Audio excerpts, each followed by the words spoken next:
자, 12번. 자, 가는 1900년 기준 지구 평균 해수면 변화.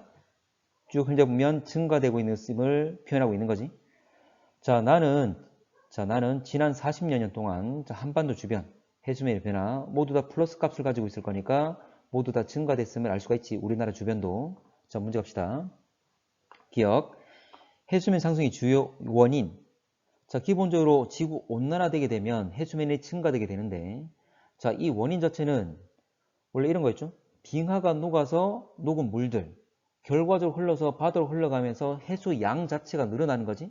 자, 그리고 또 하나 이야기할 수 있는 게 해빙뿐만 아니라, 자, 지구의 온도가 올라간단 말은 바닷물의 온도도 증가되는 거지. 그래서 바닷물의 양이 그대로라 하더라도 바다의 온도가 올라가게 되면 이 열 팽창 때문에 팽창할 거니까 해수면이 그대로 높아진다, 이런 거였죠. 두 가지.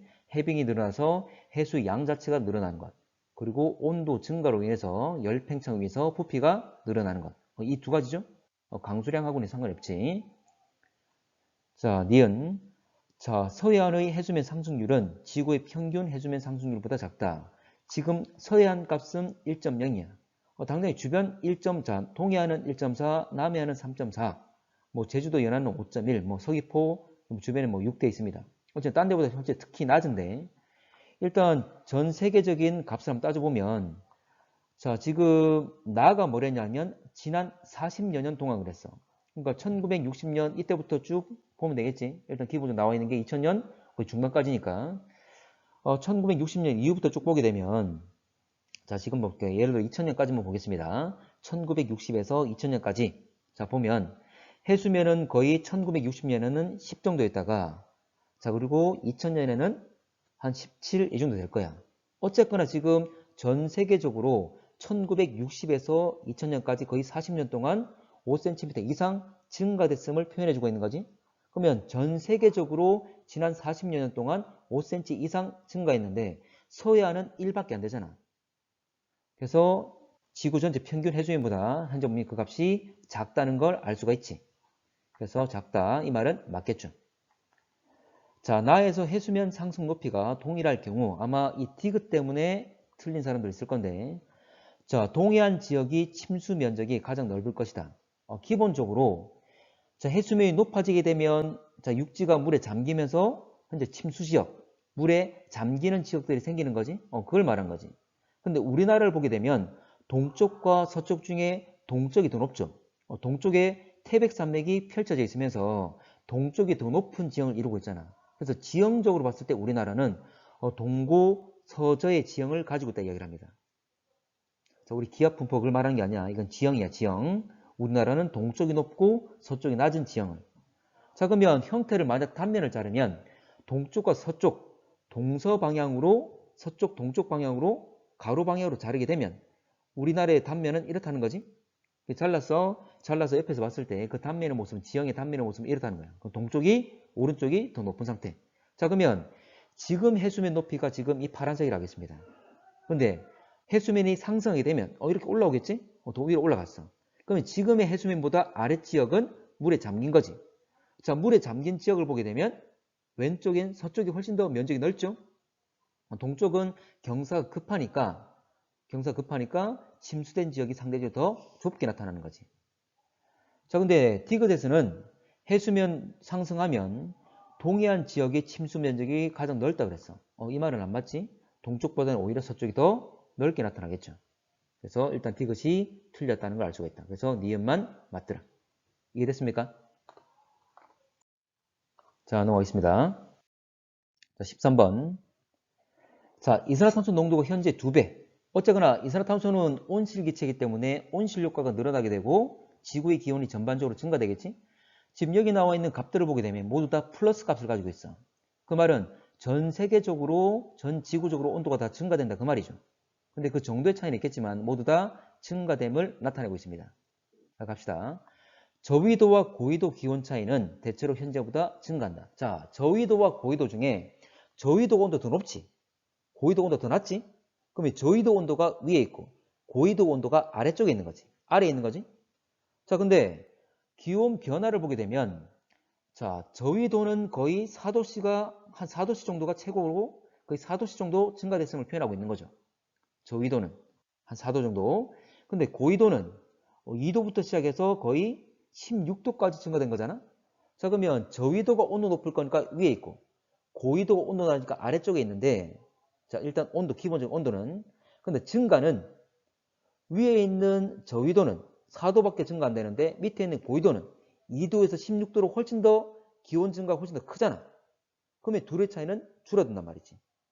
위에 있는 건 조금 올라가고 아래에 있는 건 많이 올라왔으니까 위아래 차이는 작아지는 거죠. 그래서 저 고위도 간의 기온 차이는 현재보다는 더 작아지는 거지. 그래서 여러분들 기억하실 게 저위도의 온도가 더 높다는 것, 고위도 온도가 낮다는 것, 일단 위치 관계를 따져보고 양쪽의 기온 증가 정도를 따지면 되는 거죠.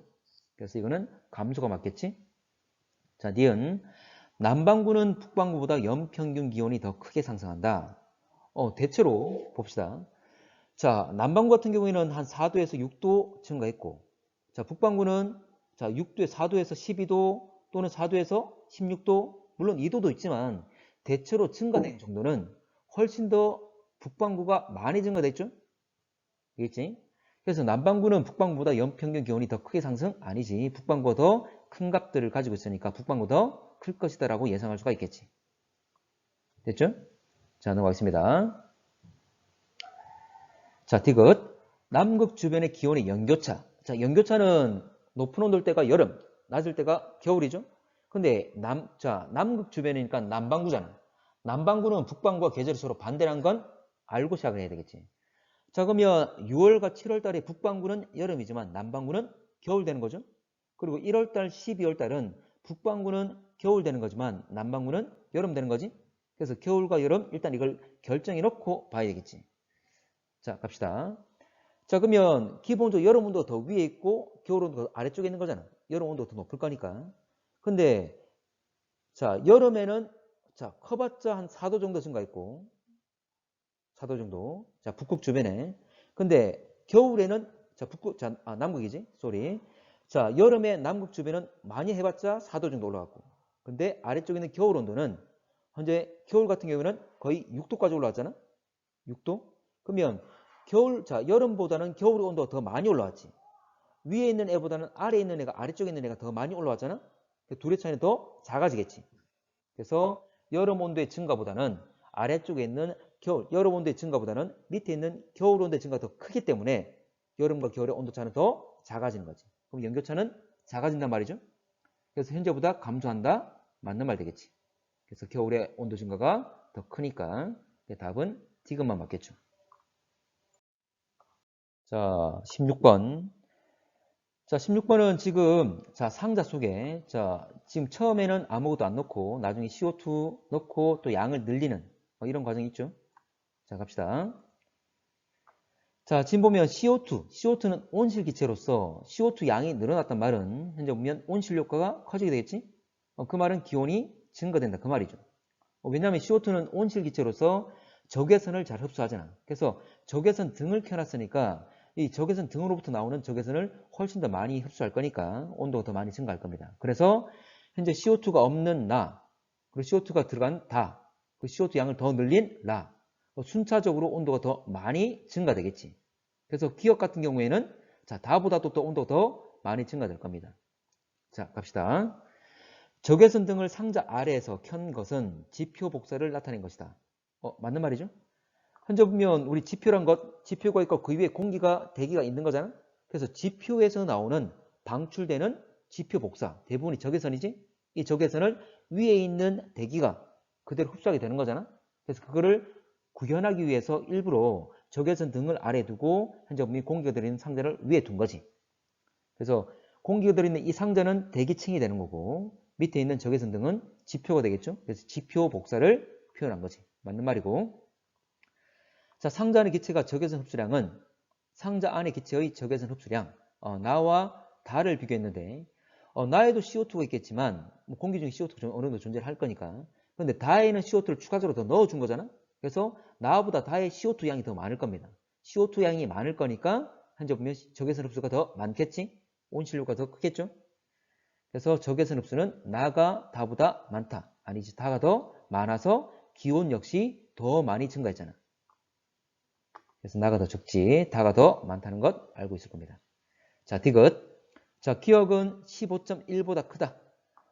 다보다 라에서 CO2 양을 늘렸기 때문에 CO2 양이 많단 말은 적외선 흡수가 많을 거니까 기온 증가가 더 많이 이루어지겠지?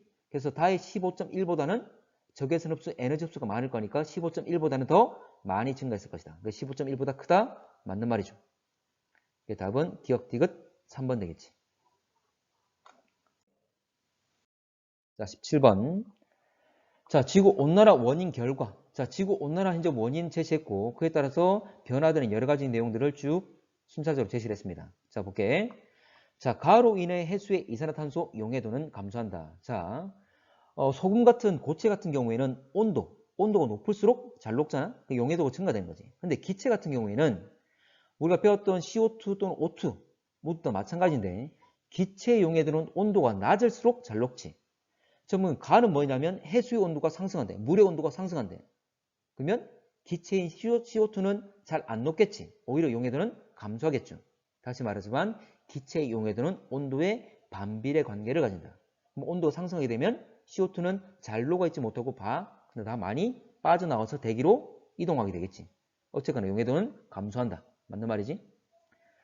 자, 나로 인해 극지방 지표면 반사율. 자, 나가 뭐냐면 빙하 면적의 감소. 빙하는 흰색으로서 반사를 잘하는 애지. 반사를 잘하는 애들이 줄었으니까 반사율은 감소하겠죠. 맞는 말이지? 자, 기억에 의한 복사 에너지 흡수율. 자, 대기 중에 온실기체가 증가된다. 참고로 대기 중에 있는 온실기체 대표적인 것이 바로 H2O, 수증기, CO2, 이산화탄소죠. 자, 참고로 가시광선은 대기를 일반적으로 잘 통과하지. 근데 적외선 같은 경우에는 H2O나 CO2에서 잘 흡수가 되죠.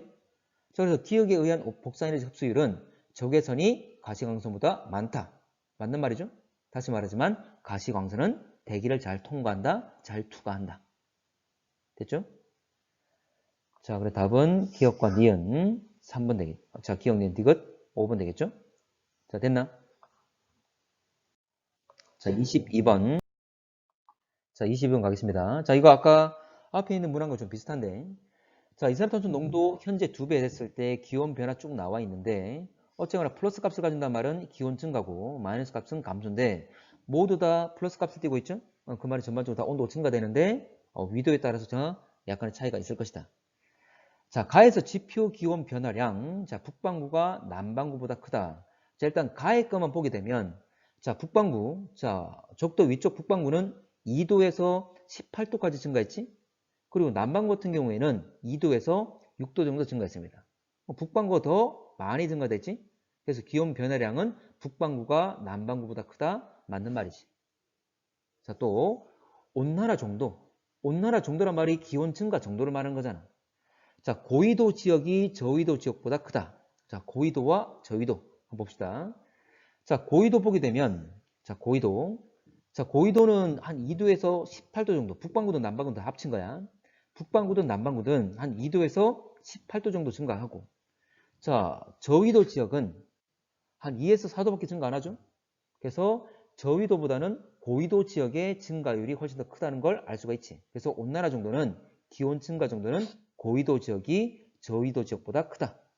맞는 말이죠? 예. 맞고. 자, 디귿. 지표 기온의 연교차. 자, 디귿. 자, 지표 기온의 연교차는 북반구와 남반구. 자, 연교차라고 그랬다. 자, 그러면 기본적으로 온도 높은 건 여름, 온도 낮은 건 겨울 되겠죠? 이걸 알고 있는 상태에서 시작해야 되겠죠. 그리고 북반구와 남반구 서로 반대 계절이라는 것. 자, 갑시다. 자, 일단 북반구. 자, 12월, 2월. 자, 가가 12월에서 2월. 북반구는 겨울이죠? 남반구는 이때는 여름 되는 거지. 자, 그리고 나는 6월과 8월인데 6월과 8월은 북반구는 여름, 남반구는 겨울 되는 거죠. 자, 그러면 각각의 기온 변화를 한번 보겠습니다. 일단 북반구가 위에 가는 됐으니까 자, 일단 나에서 볼게. 나에서 기온 변화 보게 되면 북반구는 한 2도에서 8도 증가, 그리고 나에서 남반구는 한 2도에서 14도 정도 증가되고 있는 거지. 자, 그러면 일단은 봅시다. 일단 북반구 볼게. 자, 북반구 보게 되면 여름과 겨울, 북반구의 여름과 겨울 중에 누가 더 증가율이 더 큽니까? 북반구는 겨울에는 2도에서 18도가 증가됐고 북반구의 여름은 2도에서 8도 증가됐고 그 말은 북반구는 여름과 겨울 중에 겨울의 증가율이 더 크단 말이지. 됐나? 그러면 위에가 여름 온도고 아래쪽이 겨울 온도지. 여름 온도도 올라가겠지만 밑에 있는 겨울 온도가 더 많이 올라온다 그 말이죠. 그럼 둘의 차이는 줄어들겠지. 그래서 연교차는 감소하는 것. 일단 북반구는 연교차 감소하네. 자, 그러면 남반구 걸 봅시다. 남반구. 남반구의 여름은 2도에서 6도 증가됐고 남반구의 겨울은 2도에서 14도 증가됐다. 역시 겨울께 증가율이 더 크지. 자, 역시 남반구도 여름이 온도가 더 높을 거니까 위에 있고 밑에 겨울 온도가 있을 겁니다. 여름 온도도 증가되지만 밑에 있는 겨울 온도가 더 많이 증가됐지? 이 둘의 차이는 더 작아지겠지. 연교차는 작아진단 말이죠. 그러니까 북반구든 남반구든 모두 다 연교차는 감소하는 거지. 여름의 증가율보다는 겨울의 증가율이 둘 다 크니까. 됐죠? 그래서 연교차는 모두 다 감소한다. 맞는 말이다. 답은 5번.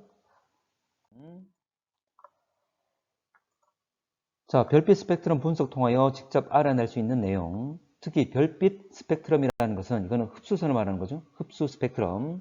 이 흡수선의 위치와 그리고 색이라는 선의 두께를 말하는 거지.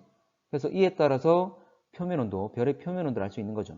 근데 별의 흡수선을 만들어내는 것은 결과적으로 별이 가지고 있는 그 대기 입자, 별빛이 표면에서 빠져나올 때 그 둘러싸고 있는 대기 입자에 의해서 일부 빛들이 흡수가 되기 때문이야. 그러면 당연히 별이 대기 성분을 알 수 있는 것이고, 그리고 우리가 했던 이 분광형, 스펙트럼형, 이것은 바로 별의 표면 온도에서 결정된다 그랬죠?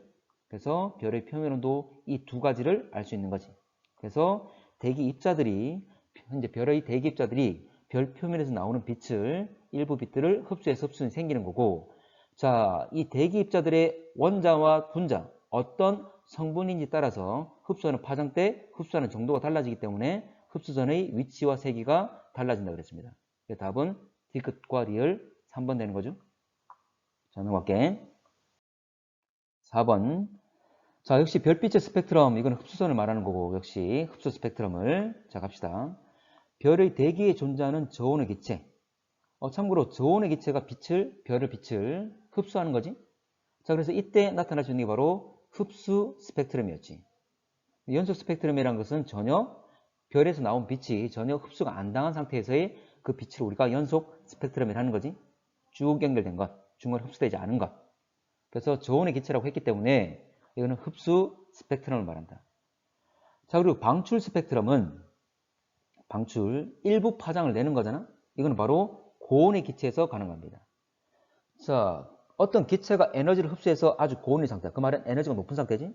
에너지 높은 상태는 아주 불안정한 상태야. 이 상태를 오래 유지하지 못하고 이게 다시 안정해지면서 현재 내려오면서 그 에너지 차이만큼을 방출하게 되는 거지.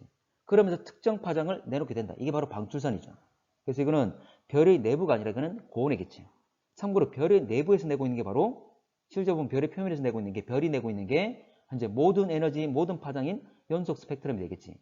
중간에 기체에서 일부 흡수되면 흡수 스펙트럼이 만들어지는 거고. 자, 별빛이 어떤 물질을 통과하여 어두운 선이 나타났다. 이게 바로 현재 우리가 알고 있는 흡수선을 말하는 거잖아. 그래서 흡수 스펙트럼이 만들어지는 거지. 답은 2번. 자, 5번. 자, 분광형이 A형과 F형.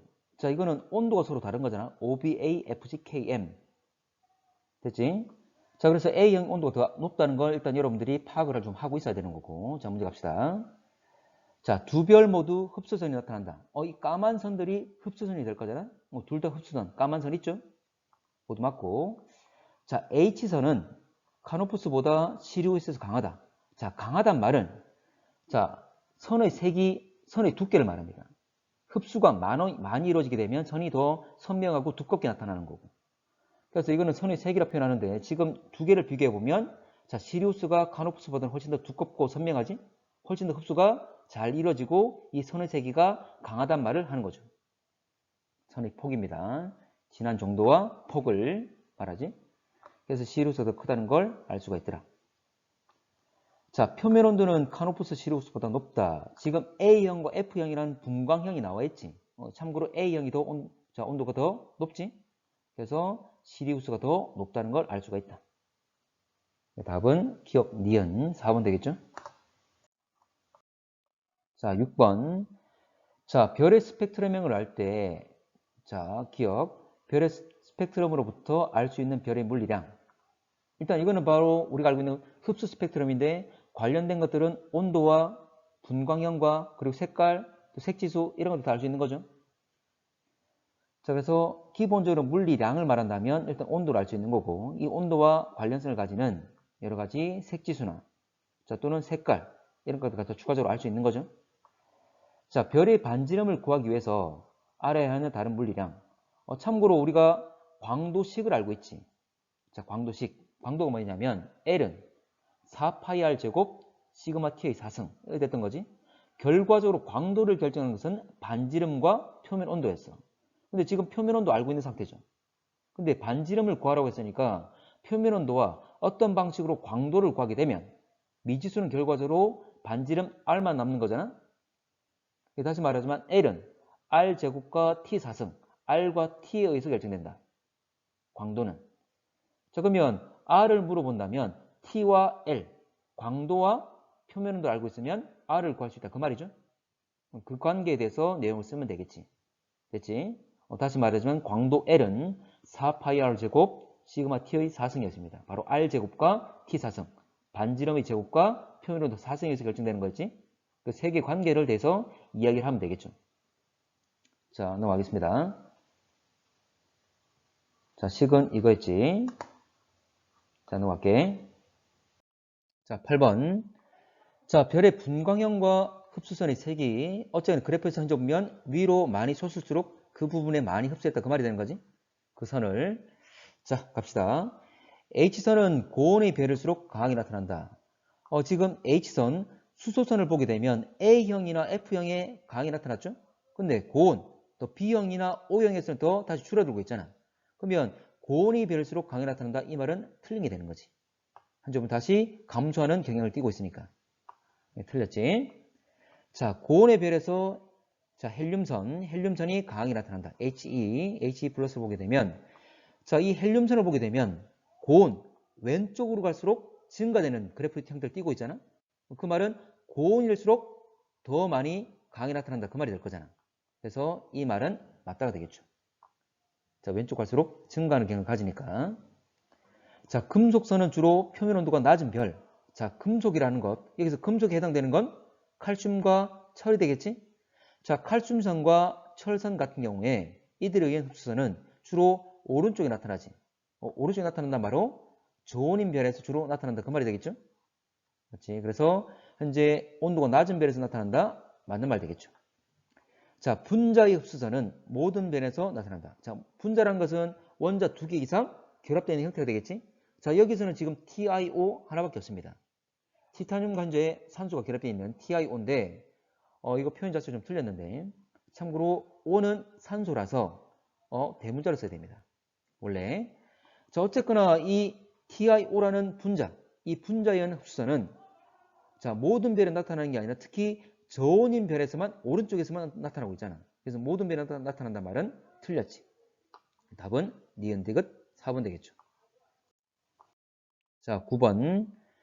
자, 별의 분광형과 일부 원소도 흡수선 상대적 색이 표현된 것. 자, A0형의 별에서 H1.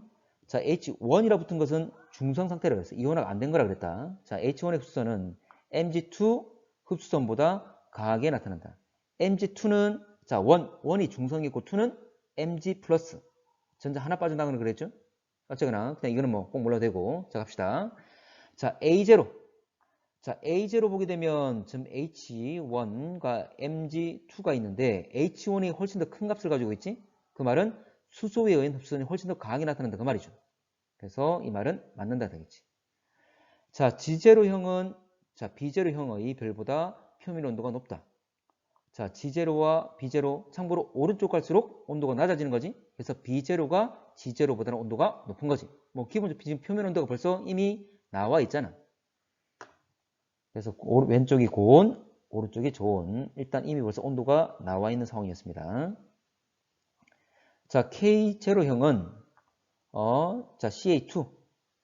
칼슘선이, 흡수선이 원래 파장보다 길어지면 이 별은 멀어지고 있다. 자, 이 내용을 우리가 안 배웠는데 이거 도플러 효과라 그래. 도플러 효과. 이건 나중에 차후에 배울 겁니다. 자, 이거는 이번 시험 범위는 아니야. 근데 기본적으로 좀 알고는 있자. 참고로 파장. 우리 눈에 빛은 안 보이지만 이렇게 파장, 팔을 이루면서 갈 거야. 근데 만약 접근하면, 가까워지면 내가 이렇게 가까워진단 말이지. 가까워지게 되면 어쨌든 현재 이차파와 이 파장 자체가 이렇게 눌러지겠지. 짧아진다는 거지. 멀어지면 이렇게 현재 늘리는 거지. 길어집니다. 그래서 접근하면 파장은 짧아지고 그리고 멀어지면 파장은 길어집니다. 이게 도플러 효과라 그래. 그래서 접근과 후퇴. 접근하면 파장이 짧아지기 때문에 이거 우리가 청색 쪽 파란색이 파장이 짧잖아. 그래서 청색 편이란 말을 써. 청색 쪽으로 치우쳤다 그 말이지. 그리고 멀어져서 파장이 길어지는 건 반대로 적색 편이라 그래요. 이건 지금 몰라도 돼. 나중에 차후에 할 거야. 이건 도플러 효과라 그럽니다. 자, 그래서 파장이 길어지는 건 적색 편이란다 그랬지? 파장이 길어진 것. 자, 이 경우는 파장이 길어지려면 자, 접근하면 짧아지고 멀어지면 길어지고. 그래서 멀어지면 파장은 길어진다. 후퇴하면 길어진다. 됐습니까? 그래서 일단 이 내용은 맞는 말입니다. 일단 이 정도만 알고 넘어갑시다. 차후에 다시 배우겠습니다. 답은 기억 디귿 4번. 자, 넘어갈게. 자, 10번. 자, P와 Q의 파장에 따른 에너지 세기. 자, 쭉 나와 있는데 각 파장별로 얼마의 세기로 나오고 있는지를 표현하고 있는 거잖아. 자, 문제 갑시다. 자, 최대 복사 에너지.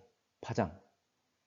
자, 최대 복사 에너지. 최대 복사란 말은 복사 에너지가 가장 강하게 나오는 그 말이죠. 바로 람다 맥스 최대 세기 파장을 말하는 거지. 자, 람다 맥스 최대 세기 파장이라는 것은 자, 이게 각 파장별로 나오고 있는 세기를 표현한 거니까 이 플랑크 곡선, 이 곡선 그래프에서 최고봉을 이루는 곳이 어디냐 이걸 묻는 거죠. 자, 그러면 P는 이제 P와 Q의 최대 세기 파장 봉우리 위치를 다 잡았습니다. 봉우리 위치 잡았을 때 P가 더 왼쪽에 있지? 왼쪽에 있단 말은 더 파장이 짧은 거지. 오른쪽 갈수록 파장이 길어지고 있으니까. 그래서 P가 Q보다 최대 세기 파장은 더 짧다. 그래서 P가 Q보다 길다? 틀렸네. P가 더 짧은 거지? 자, 니은. 자, 다시 말해주면 최대 세기 파장 람다 맥스는 플랑크 곡선에서 봉우리라고 했습니다. 봉우리. 자, 니은 가겠습니다. 니은. 자, 별의 표면 온도는 P가 Q보다 높다. 참고로 이 표면 온도는 람다 맥스와 최대 세기 파장과 반비례 관계를 가지지. 이거 빈의 변위 법칙이지. 뭐 식을 제시하자면 람다 맥스는 T분의 A, A는 상수였습니다. 어쨌거나 람다 맥스와 T는 반비례 관계. 그래서 최대 세기 파장이 짧을수록 온도는 높은 거죠. 그래서 P와 Q를 보면 P가 더 짧잖아. P가 더 짧으니까 표면 온도는 더 높겠지. 그래서 표면 온도는 P가 Q보다 높다. 맞는 말이죠. 그래서 상대적으로 P가 고온, 상대적으로 Q가 저온이 되겠지. 그래서 니에는 맞고. 자, 색지수. 자, 분광형과 표면 온도와 색깔 그리고 색지수까지 다 연관성을 가지고 있잖아. 자, 색지수는 온도와 반비례 관계를 가지죠. 온도가 높을수록 오히려 색지수 값은 작다 그랬습니다. 스탠다드가 되는 게 바로 만 K 0이라고 그랬지, 색지수가. 그래서 만 K보다 온도가 높으면 마이너스 값. 그리고 만 K보다 온도가 낮으면 플러스 값을 가졌지. 다시 말하지만 색지수가 작을수록 표면 온도는 높다. 자, 그러면 지금 P가 Q보다 온도가 더 높으니까 색지수 값이 더 작겠죠. 근데 P가 Q보다 크다라 했으니까 이건 틀렸지. 답은 2번만 맞겠죠? 자, 넘어갈게.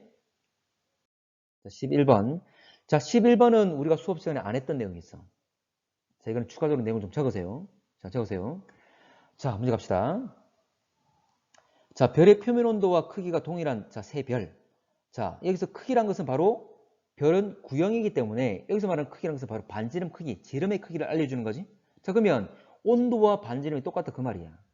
참고로 별의 광도는 4파이 R제곱 시그마 T의 4승이지. R은 뭐냐면 별의 반지름, T는 표면 온도였죠. 그래서 별의 광도, 밝은 정도는 반지름과 바로 표면 온도에 결정됐어.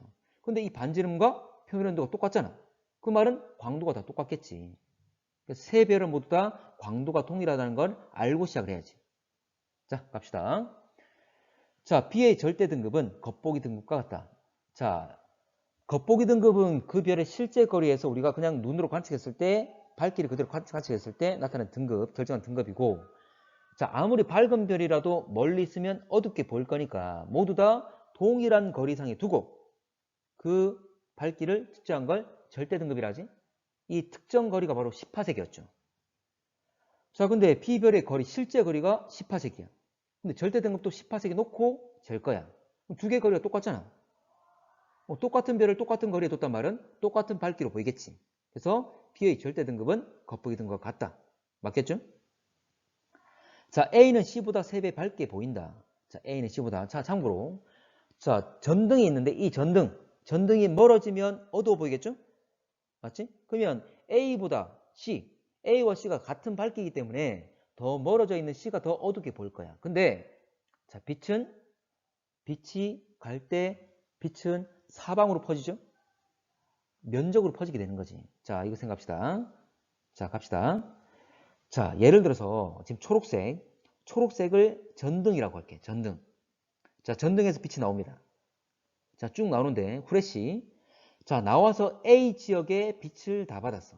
A 지역. 자, A 지역을 통과하지 못하고 A라는 면에 빛이 다 받아 있는 상태야. 총량이 100이라고 한다면 전등으로부터 나온 빛 100을 A 면에서 다 받은 거지. 됐지? 근데 자, B는 뭐냐면 거리가 2배야. 자, 거리가 2배 되게 되면 면적은 제곱이니까 4배가 되는 거지. 그래서 4칸을 그린 거야. A는 1칸, B는 4칸.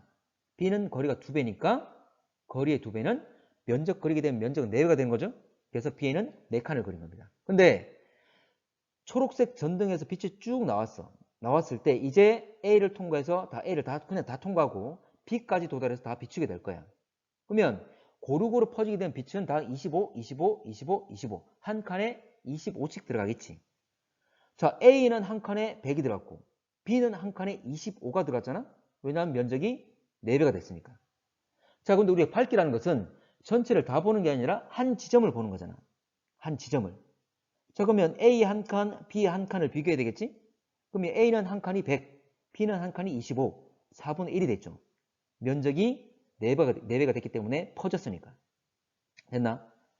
자, 이걸 이해했으면 결과적으로 밝기는 거리 제곱에 반비례한다는 걸 알 수가 있지. 자, C 같은 경우에는 거리가 3배가 됐습니다. 거리가 3배가 되면 면적은 9배가 되는 거지. 지금 C가 좀 잘렸지만 원래 9칸이 됐어. 9칸이 됐단 말은 각 한 칸에는 9분의 1씩 들어가겠지. 됐나? 그래서 거리 제곱에 반비례한다. 예를 들어서 거리가 10배가 되면 제곱은 100이죠? 그럼 밝기는 100분의 1이 된다. 그 말이지. 됐나? 100분의 1. 자, 갑시다. 자, 그러면 A는 C보다 3배 밝게 보인다. 근데 C는 A보다 거리가 3배가 됐지? 그럼 밝기는 9분의 1이 되겠지. 그러면 A가 1, C는 9분의 1. 그러면 A는 C보다 9배가 더 밝은 거지. C가 9분의 1로 줄었으니까. 됐죠? 자, 거리 제곱에 반비례한다는 거 이걸 좀 알아둡시다. 이건 수업 시간에 안 했던 거야. 자, A, B, C는 광도가 같다. 똑같죠? 왜냐하면 표면 온도와 반지름 크기가 똑같다라고 먼저 제시를 했으니까. 그래서 광도가 다 같다. 답은 기억 디귿 3번. 자, 12번. 자, 이거 뭐 별거 없는 것 같은데. 자, 4.8과 2.8이 있는데 원래 한 등급의 차이는 약 2.5배죠. 근데 약 2.5배는 정확한 숫자가 아니라 그랬지. 5등급 차이가 100배잖아. 그래서 한 등급 차이는 100의 5분의 1승이라고 그랬습니다. 100의 5분의 1승. 근데 두 개 등급이니까 100의 5분의 1승을 두 번 곱하는 거지. 그래서 100의 5분의 2승이 되는 거있죠. 됐나? 한 등급 차이는 5등급 차이가 100배 차이 나니까 한 등급 차이는 100의 5분의 1승이었고 근데 이건 두 개 등급 차이 나니까 100의 5분의 1승의 제곱 100의 5분의 1승을 두 번 곱한 거니까 이건 두 등급 차이를 말하죠? 이건 별거 없는 것 같은데 자